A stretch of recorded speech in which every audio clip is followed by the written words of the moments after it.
turagushimiye ku mukozi wawe wacuye amahoro, turagushimiye kuri iri shengero ryose ryaje kugushengerera kugira ngo riherekeze neza mu iteka ry'umuntu yagukoreye. Bashashe hano mu ngoro yawe, twumva ibishinga ntahe, twumva ibikorwa byiza byakozwe, twumva ingene wahagurutse ukagendana n'umukozi wawe amaja n'amaza kugeza ku nsozero. Turagushimiye ibyabaye kuko uri Imana ikomeye. None rero ishengero ryawe urihezagire, abakozi bawe ubahezagire, umuryango uwuhezagire, kugira ngo hakurya y'ubu bugingo abera bazosubire kubonana mu bwami bwawe. Turagushimiye kuri Imana ikomeye, turagushimiye ku byo ukoze mu izina rya Yesu Kristo umwami wacu, amen. Twasaba rero ko mwodukundira benshi bakaguma ngaho muja kubibona mbere kurusha n'abagenda hariya, ariko nk'abashitsi bavuye hanze n'ababungere n'abandi bafise bogenda, Imana nibahezagire.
amafoto muveyo amatelefone muveyo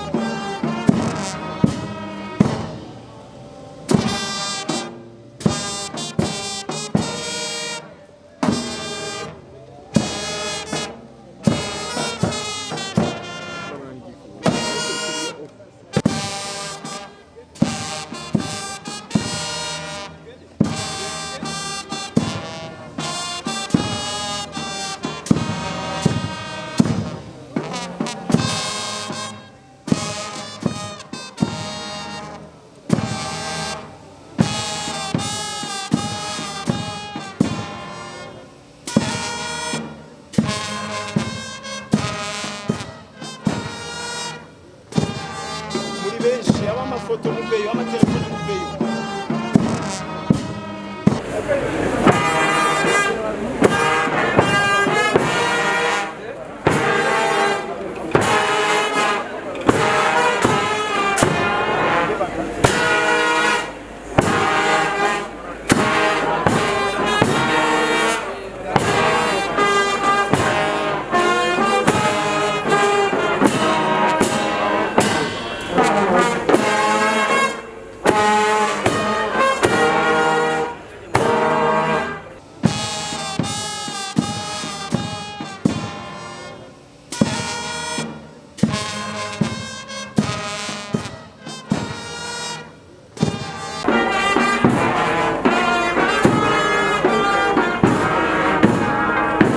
savye kubana natwe uduhezagira mu ngoro yawe none Mana wabikoze ishengo yeko rasezera umuvyeyi wacu none duyisaha naho twamuherekeje kugira ngo tumushingure mw'izina rya Yesu Kristo turamusabiye amahoro ava mu ijuru abandanye kumukurikirana ko turazi ko ari wamuremye waruzi iminsi yiwe ico gituma turagushima kugira ngo umwakire mu bwami bwawe urakoze kuri Imana kandi rwose tubikora nk'ukugomba mu izina rya Yesu Kristo umwami n'umukiza wacu. We worship and adore you. We manifest, O God. Be manifested in Karimba. Lord, be manifested this day. In the name of Jesus Christ. Lord, we bless this day. We honor you, God. You are great and mighty. You are all powerful. You are all knowing. We thank you for your servant, God. God, the life that he lived. The legacy that he left. The impact, oh God, that he has impacted. Nation has been impacted. Thousands has been impacted. Millions has been impacted. We want to thank you for his life. Thank you, Lord. For the many years you have given him. Oh, God Almighty. He has now received his citizenship. Citizens of heaven. In the name of Jesus Christ. He's now in the company of Abraham. He's now in the company of Isaac and Jacob. He's now in the company of Paul. And John, Elijah and Elisha. We honor him today. Thank you for his life. In Jesus Christ's name. Amen. Amen. Amen. Amen.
amafoto muveyo amatelefone muveyo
Ego imbere yuko tuvuga ko tugiye gushishikara nifuje kubanza gushima ibikorwa byo gushingura umubyeyi bidufashije kugira ngo bigende nk'uku n'iteka ringana nka mwene mama bikoze. Rero nk'umwe mu watowe waserukiye umuryango turashimye abantu bagize kwitanga gukomeye bahariya mu ishinga ryo muri Canada.